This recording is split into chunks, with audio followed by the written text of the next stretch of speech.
विश्व वैदिक संगठन संघ ने मुस्लिम पक्ष से कोर्ट के बाहर सेटलमेंट को लेकर बात की है। आपको क्या लगता है ये संभव है? देखिए, किस संगठन ने बात की है उनका मैं किसी का नाम नहीं लेना चाहता, पर कोई भी संगठन ऐसा नहीं है जो हिंदुओं का प्रतिनिधित्व करता हो या जो शिव भक्त हैं उनके बारे में उनको अधिकार हो कि वो किसी भी मंदिर के संपत्ति के बारे में, मंदिर की जमीन के बारे में समझौता कर सकते हैं। इसलिए मैं साफ तौर से कहना चाहता हूँ कि जो लोग इस तरह का मुहिम चला रहे हैं वो भ्रमित कर रहे हैं, हिंदू जनता में भ्रम पैदा कर रहे हैं, फूट डालना चाहते हैं और वो हिंदू धर्म के, हिंदुओं के गद्दार हैं। इन लोगों से सभी हिंदुओं को सावधान रहने की जरूरत है। आपने ऐसा ट्वीट किया है, इसका क्या मतलब है? मतलब बिल्कुल साफ है और मैं स्पष्ट रूप से कहना चाहता हूँ कि पूरी इस केस की जितने केस हैं इसकी मुहिम मैंने शुरू की है। 6 केस दाखिल किए हैं, 6 डायमेंशंस हैं, अलग अलग रूप में, अलग अलग प्लेयर के साथ। सभी का अपना अपना महत्व है, जिसमें स्वामित्व का अधिकार, पूजा पाठ का अधिकार, 5 कोस धार्मिक क्षेत्र बनाने का अधिकार, वो सब शामिल है। वो मैंने किया है और पूरे केस में सारे क्वेश्चन जो इन्वॉल्व हैं वो कोर्ट डिसाइड करेगा। इसमें समझौता या गिव एंड टेक नहीं हो सकता है।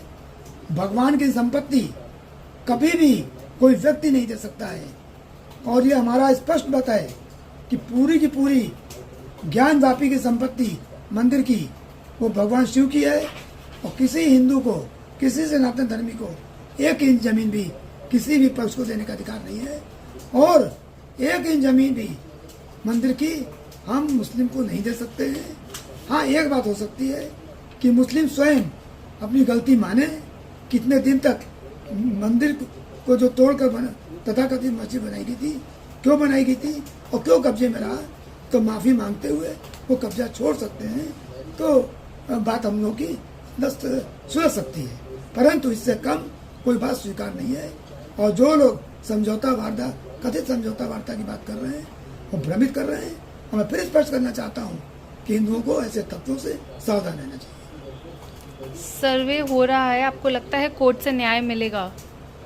देखिए, मैं भगवान विश्वास करता हूँ और सारी कोर्ट जो भी फैसला देती है वो ईश्वर के आदेश से देती है। मुझे पूरा विश्वास है कि ईश्वर हमारे साथ है और जो फैसला आएगा अंत में हिंदुओं के पक्ष में होगा। और जैसे अयोध्या का केस 100% जीता था वैसे इसको भी जीतेंगे और भव्य शिव का मंदिर बनेगा। और मैं बतलाना चाहता हूँ कि अयोध्या केस में भी कुछ ऐसे तत्व थे जिन्होंने समझौता वार्ता में कुछ जमीन मुस्लिम को देने के लिए सहमति व्यक्त की थी। मैंने उसका पुरजोर विरोध किया था क्योंकि वो पर उनकी गद्दारी चल नहीं पाई। फिर मैं कहना चाहता हूँ कि जो इस तरह की मुहिम चला रहे हैं वो हिंदुओं गद्दार है। 1 इंच जमीन नहीं देंगे, पूरी केस जीतेंगे और भव्य मंदिर बनाएंगे।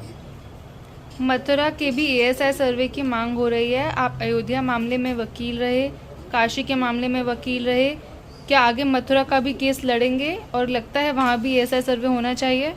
देखिए, मैं मथुरा, आप लोगों को शायद ज्ञात नहीं होगा, मथुरा का केस मैंने 25 सितंबर 2020 को दाखिल किया था। सूट नंबर बाद में पड़ा उसका 353, बड़ी लड़ाई के बाद 353 2022 और मेरे ही पिटीशन पर सारे केस माननीय हाईकोर्ट ट्रांसफर हो गए हैं। एक केस मैंने स्वयं दाखिल किया है, जैसे वकील नहीं हूँ, मैं स्वयं पार्टी हूँ। और मथुरा की भूमि जो भगवान कृष्ण की जन्मभूमि है और जो कारागार जिस पर तथाकथित मस्जिद का कब्जे में लोग हैं उसको स्वतंत्र कराना हमारी प्राथमिकता है। वो केस चल रहा है और वो भी हम जीतने के कगार पर हैं और जीतेंगे और वहाँ भी मंदिर बनेगा। और भी जगह दे रहा हूँ, किसी प्रकार का कोई समझौता वहाँ भी नहीं हो सकता है। हम समझौता नहीं चाहते, हम कोर्ट से न्याय चाहते हैं।